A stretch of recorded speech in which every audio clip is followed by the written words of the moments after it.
Dewan Hakim yang terhormat. Nama saya Sumarah.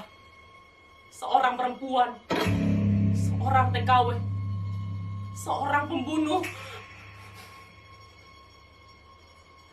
dan seorang pesakitan. Benar atau salah yang saya katakan, menurut apa dan siapa, saya tidak peduli. Ini kali terakhir saya, biarkan saya bicara. Saya tidak butuh pembela. Saya tidak butuh penasihat hukum. Karena saya tidak mampu membayarnya. Saya juga tidak mampu dan tidak mau memberikan selipat uang pada siapapun untuk mengizinkan pembebasan dari segala tuduhan. Toh semua sudah jelas. Semua tuduhan terhadap saya benar adanya.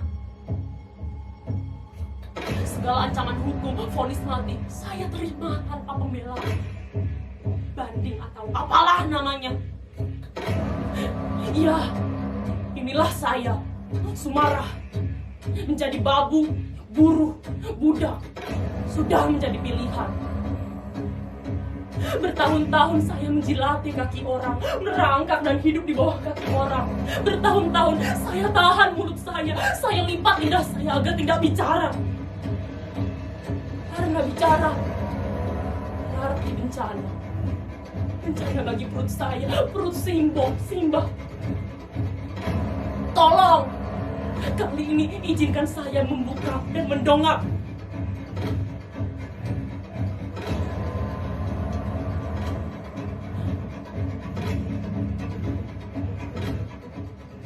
Dari kecil, saya tidak pernah berani untuk mendongakkan kepala.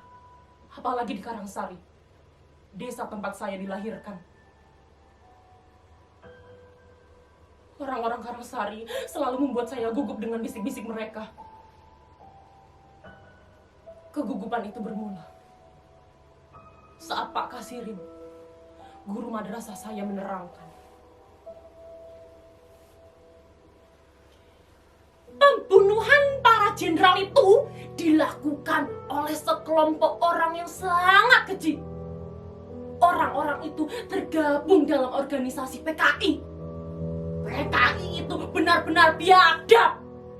Untuk itu dihapus dan dilarang berkembang lagi. Seluruh antek PKI dihukum.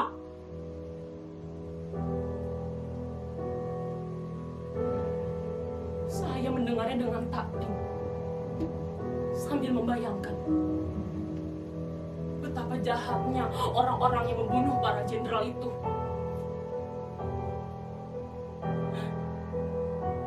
Tiba-tiba saya mendengar suara dari arah belakang bangku saya. Setengah berbisik, tapi jelas ku dengar.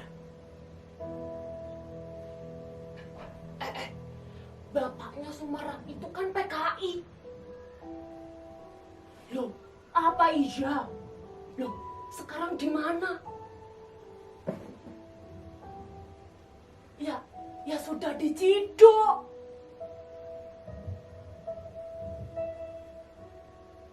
Lalu saya menoleh ke arah mereka dan terdengar suara. Shh, anak ciduannya menoleh ke sini. Blas! Seperti terkena siraman air, hatiku meradang, sakit, nyeri sekali.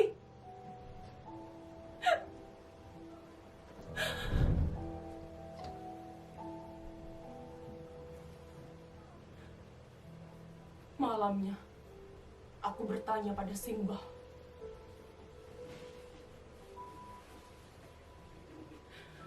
Mbah, apa iya Bapak itu seorang PKI toh, Mbah?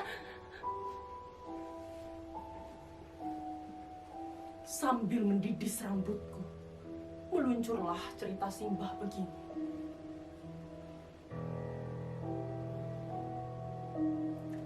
Bapak itu orang lugun, Dok. Sehari-hari pekerjaannya menderes kelapa dan ngusir andong. Salah satu langganan bapakmu itu seorang penyanyi yang bernama Pak Wasto. Nah, pada suatu ketika bapakmu membawa Pak Wasto dan 2 orangnya ke rumah. Mereka melihat simbokmu sedang membuat gula dan menanyakan gula-gula itu dijual kemana. Kami dari dulu menjual gula kepada Den Brojo, Pak Lurah. Lalu mereka menawarkan untuk menampung gula-gula kami dengan janji mereka dan dengan harga yang lebih tinggi. Ya tentu saja kami mau. Tapi kami tidak enak hati juga pada Den Brojo. Kami tetap menjualnya, namun tidak sebanyak semula. Lama-lama, Den Brojo bertanya pada simbokmu. Lena, emang tuh sampean itu suka menjual gula kepada koperasinya PKI toh? Wah, punten Den, Suliman hanya menyetornya kepada Den Wasto.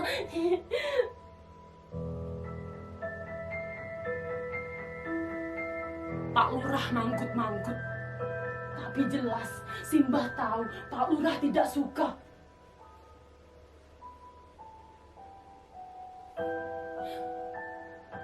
Namun setelah itu, bapakmu melarang kami untuk menjual gula-gula lagi kepada Pak Wasto.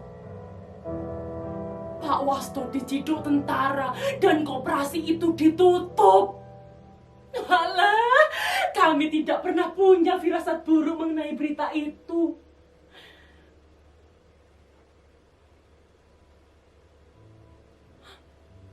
Dua hari kemudian, bapakmu sedang wiridan di Langgar. Den Brojo ke rumah mencari bapakmu. Ketika Simbok sedang mencari bapakmu dan Simbah menyalahkan masuk Den Brojo. Taulah Simbah, terdapat 2 orang tentara di luar rumah dan orang-orang kampung juga. Simbah bingung dan was-was. 2 tentara itu membawa bapakmu diiringi Den Brojo dan orang-orang. Walah Gusti, lah Suleman tidak tahu apa-apa kok. Orang-orang bilang Suleman itu ante. Orang-orang bilang Suleman itu ante.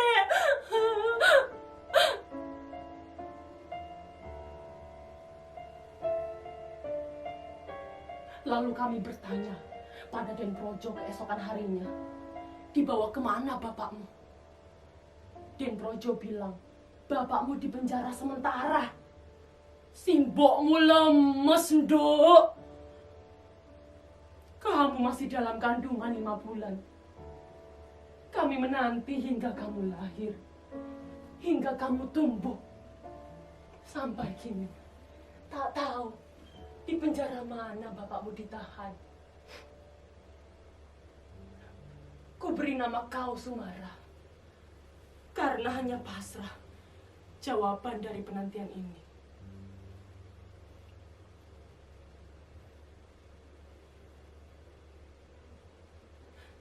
Saya lalu bekerja pada juragan beras di kota kabupaten. Dari bekerja di juragan beras itu, saya bertemu seorang lelaki yang kemudian saya jatuh cinta padanya. Namanya Mas Edi, seorang tentara yang suka mengantarkan beras-beras jatah kepada tentara dan dijual kepada istri komandan Mas Edi. Cinta saya semakin bersemi, manakala saya tahu Mas Edi juga menaruh hati pada saya. Rasanya hati saya melambung tinggi sekali.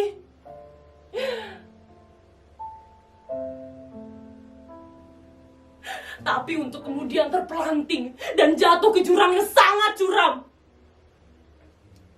Saya tidak mungkin meneruskan hubungan cinta saya dengan Mas Edi. Saya tidak mungkin membumikan impian saya terhadap Mas Edi menjadi istrinya. Mas Edi mundur teratur. saat tahu sejarah keluarga saya ingin lari. Saya ingin pergi jauh. Di mana bayangan Bapak tidak dapat menguntit lagi.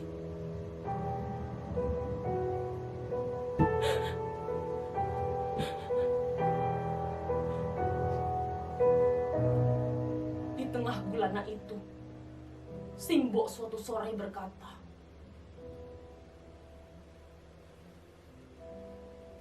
"Sum, apa kamu mau kerja di Arab? Lihat tuh si Konah, pulang dari Arab, jadi gedung magrong-magrong.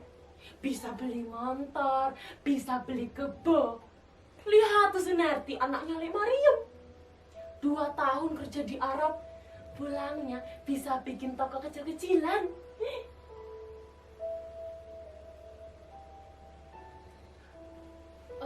Mbok, kalau ingin pergi ke Arab, bagaimana caranya, Mbok? Dan dari mana biayanya?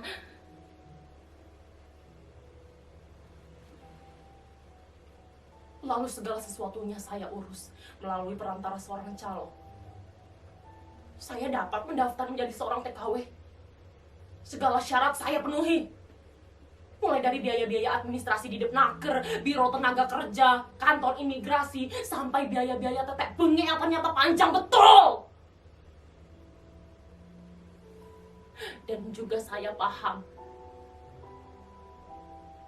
untuk menyimpan lembar-lembar uang agar segalanya menjadi cepat beres.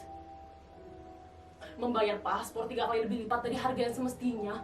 Memberi tip pegawai Depnaker, memberi tip calo, tip anu untuk anu dan anu.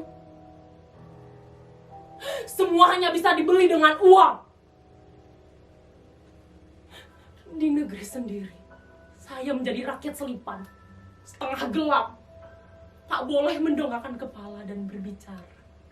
Di negeri sendiri, saya didepak sana, didepak sini. Dikuntitkan bayang-bayang Bapak yang terus dihitamkan oleh mereka untuk menggelapkan nama saya.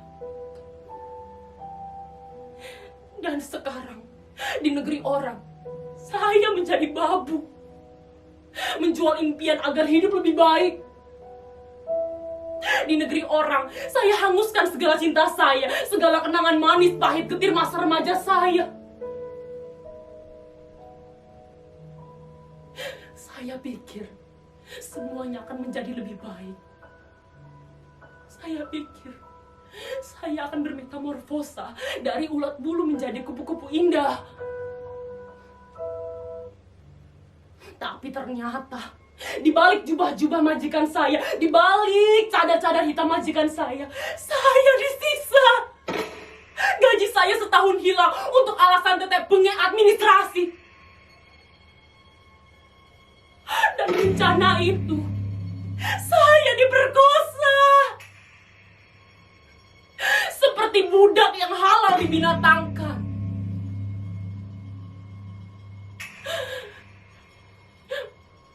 Bertahun-tahun, saya hanya diselipkan di negeri sendiri. Kepala saya tidak boleh menyembul di tengah kerumunan. Apakah di negeri orang saya masih bisa dimelatakan? Tidak. Kesadaran itu muncul tiba-tiba. Saya harus mendongakkan kepala, meludahi muka orang-orang yang membinatangkan saya, mengangkat tangan dan meraih pisau tajamnya untuk kemudian saya masukkan mata pisau itu ke jantung hatinya. Majikan itu saya bunuh. Semuanya. Bertahun-tahun saya tidak salah tapi disalahkan. Sekarang dengan berani saya berbuat salah yang sesungguhnya.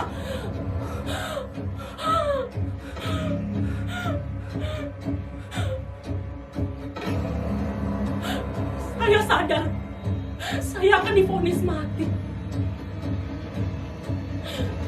Saya tidak butuh pembela, saya tidak butuh penasihat hukum. Saya tidak perlu dipulangkan dan diadili di negeri saya. Saya ragu, apakah di negeri saya hukum itu akan membela saya?